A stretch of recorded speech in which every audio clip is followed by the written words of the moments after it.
Hayırlı günler değerli hemşerilerim, kıymetli soydaşlarım. Suriye Türkmen halk şairi ve sanatçı Adil Şah. Geçen gün Halep'imiz kurtuldu, Suriye'miz özgürleşti. Hayırlı uğurlu olsun hepimize. Suriye özgürleşir özgürleşmez İlk işim Halep'e gitmek oldu ve Halep'i gezdim. Halep Kalesi'nin önünden başlayarak kendi büyüdüğüm, çocukluğumun geçtiği sokaklara gittim ve orada 2-3 tane video çektim. Videolarım çok izlendi. Videolardan bana dönüşler oldu. Toplu mesajlar gelmeye başladı. WhatsApp'tan, Messenger'dan yorumlar geldi. Oradan mesajlar geldi. Bana gelen mesajlar sonucunda insanlar belirtiyor. Yetkili bir merciye ulaşamıyoruz. Suriye Türkmen Meclisi var. Oraya da ulaşamadık. Onların böyle bir çalışması olmadı. En azından sen bizim sesimizsin. Sen Suriye Türkmenlerin her zaman sesi oldun. Burada da bir sesimiz ol diye bana talepler geldi. O doğrultuda ben de böyle bir video çekme gereği duydum. O sokakları gezdim. Sokaklarda şunu gördüm. Bizim doğup büyüdüğümüz Türkmen sokaklarını daha çok gezdim. Orada gördüğüm manzara şuydu. Evlerin çoğu bombalanmış. Bombalanmayan evlerde ya kapıları, darabaları sökülmüş, pencereleri, hiç altyapısı hiçbir şey kalmamış. Bunlar hurdacılar, yağmacılar tarafından alınmış, satılmış. Sağlam kalan evlerin birçoğunda Esad'ın Vakıfları Müdürlüğü bunları kimisini satmış başka insanlara 10 yılına, 20 yılına kiraya vermiş. En basiti benim babamın evi bile bu şekilde gitmiş. Sadece babam değil, bir sürü insan bana dönüş yaptı, evlerimiz satıldı, evlerimiz gitti diye. Şimdi şöyle bir talep var. Yani biz içimiz gidiyor, işte senin gibi oralara gidip Halep'e gitmek istiyoruz ama ne yazık ki sadece gönüllü dönüşlere sadece izin var. Sayın Cumhurbaşkanımız açıklama yaptı, kapıları açtık diye. Yalnız kapıların açılması sadece gönüllü dönüşler. Yani kimliğini, geçici kimliğini verip gönüllü bir daha dönmemek üzere gidenler açık. Şimdi gönüllü dönüş yapanların birçoğunun orada evi sağlam, orada irtibatta akrabalarıyla evleri, dükkanı sağlam ya da satılmamış ya sağlam kalanlar dönüş yapabiliyor. Ama bu insanların ortak talebi şu. Benimle irtibata geçenler diyor ki yani bizim evlerimiz satılmış, evlerimiz yıkılmış. Türkiye Devleti 13 yıldır bizi burada onurlu bir şekilde misafir etti. Şu bir sene de bize idari izinler verilse, bizler de gidip orada dükkanlarımızı tamir etsek, evlerimizi tamir etsek, evlerimiz satılmış geri gidip onları şimdiki Vakıflar Müdürlüğü'nden geri tekrar öz sahibi tapularını verip alabilsinler. Bunu istiyorlar. Evlerimizi yapalım, dükkanlarımızı yapalım. Çünkü müthiş derecede bir fakirlik vardı. Evlerin darabaları, dükkanların darabaları sökülmüş, kapılar sökülmüş. Sağlam olan binalarda yani bir sokağa giriyorum. Bazı bir sokakta bir aile var sadece.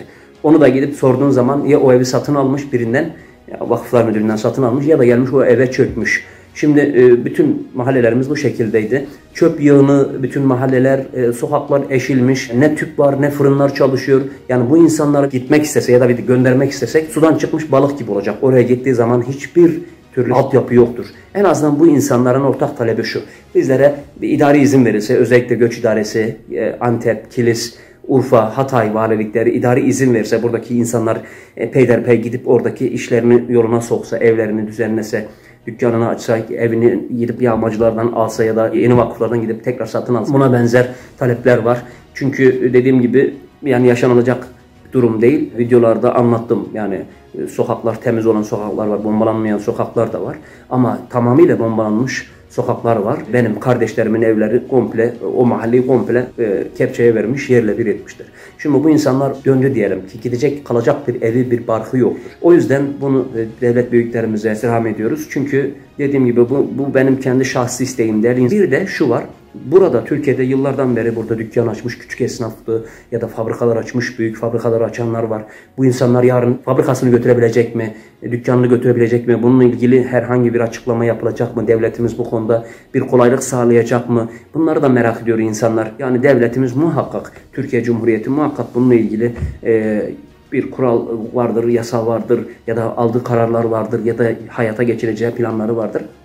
Ama ben yine de takipçilerimin, hemşerilerimin, soydaşlarımın, Türkmen soydaşlarım özellikle bana çok ulaşıyorlar. Bunu dile getirmemi istediler. Ben de böyle bir video yapmak istedim. Ya fabrikatörler bile var gitmek isteyenler. Ben burada yatırımımı yaptım, bu kadar yatırım yaptım, bu yatırımım buradan olacak. Zaten bir kriz var. Burada ucuz bir maliyete satmaktansa geri yanımda götüreyim, orada tekrar fabrikamı kurayım, orada iş, aş üreteyim insanlara. Bu çok önemli. Yani çok insan gitmek istiyor. Gitmek istiyor ama dediğim gibi gitmek istiyor. Sadece ilk önce bir idari izinlerle oradaki, mesela bizim bu kurtarılmış bölgelerde idari izinler alıp gidiliyor. Valilikten idari izinler alıp gidiyordu. Adam tarlasını, bağını, bahçesini halledip geri dönüyordu. Türkiye'nin kontrolü altındaki bölgelerden bahsediyorum. Bu İdlib'de olsun, Halep olsun. Burada insanlar da gidip gelebiliyordu. Bunun gibi Halep'e de gidip gelebilsin istiyorlar.